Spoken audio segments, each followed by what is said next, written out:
क्या आप जानते हो, ज्ञान, बुद्धि और वाणी की देवी सरस्वती माता पहले प्रकट होना नहीं चाहती थी और जब प्रकट हुई तो ब्रह्मा जी को भी चिंता में डाल दिया।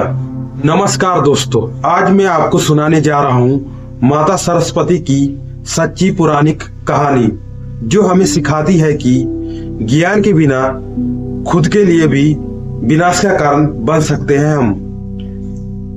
ये कहानी उस समय की है जबकि सृष्टि की रचना अभी अभी हुई थी। यहाँ बहुत शांत था, लेकिन एक चीज की बहुत कमी थी। ना कोई भाषा थी, ना कोई ज्ञान और ना ही कोई समझ थी। जब भगवान ब्रह्मा ने अपने बनाई हुई सृष्टि को देखा तो उन्हें लगा कि ये सृष्टि तो है, लेकिन बिना चेतना के और ज्ञान के ये सब कुछ तो अधूरा है। ब्रह्मा जी तो चिंता में पड़ गए। उन्होंने तपस्या शुरू किया और अपने चेतना से एक दिव्य शक्ति को प्रकट किया। तपस्या के बाद एक दिव्य प्रकाश प्रकट हुआ और उस प्रकाश से जन्म हुआ माता सरस्वती का। सफेद वस्त्र, हाथों में वीणा और चेहरे पर अपार शांति।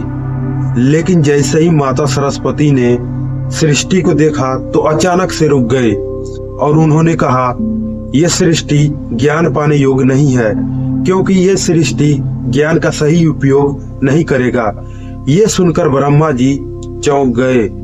माता सरस्वती जानती थी अगर ज्ञान किसी गलत हाथों में चल गया तो वो विनाश का कारण बन सकती है। माता सरस्वती ब्रह्मा जी को कहता है, मैं ज्ञान सृष्टि को तब तक नहीं दूंगा जब तक सृष्टि में धैर्य, विवेक और संयम ना हो। ब्रह्मा जी ने यह सुनकर उनसे प्रार्थना की, यह सृष्टि बिना ज्ञान के अंधकार में रहेगी, आप ही इसे प्रकाश दे सकती हो। माता सरस्वती ने गहराई से सोचा, फिर कहा, ठीक है, मैं ज्ञान दे दूंगा, लेकिन जो सम्मान से ग्रहण करेगा मैं सिर्फ उसे ही ज्ञान दूंगा। इसके बाद माता सरस्वती ने वाणी, लेखन, संगीत और विद्या का वरदान दिया। जैसे ही उन्होंने वीणा का तार छेड़ा तो भाषा पैदा हुआ। इंसान बोलने लगा, सोचने लगा और सीखने लगा। लेकिन जाते जाते सरस्वती माता ने कहा, जो ज्ञान का अहंकार करेगा उससे ज्ञान छीन जाएगा, और जो ज्ञान का सेवा करेगा उसके साथ मैं हमेशा रहूंगी।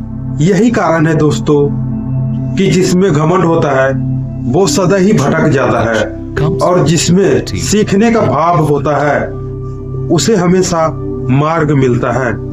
अगर आप चाहते हो कि आपका ज्ञान बढ़े तो आपको अपना अहंकार छोड़ना होगा। माता सरस्वती का आशीर्वाद सिर्फ पढ़ाई में नहीं बल्कि अच्छी सोच और सही निर्णय में मिलती है। अगर आपको ये वीडियो अच्छी लगी तो एक लाइक कर देना और चैनल को सब्सक्राइब कर लेना। जय मां सरस्वती।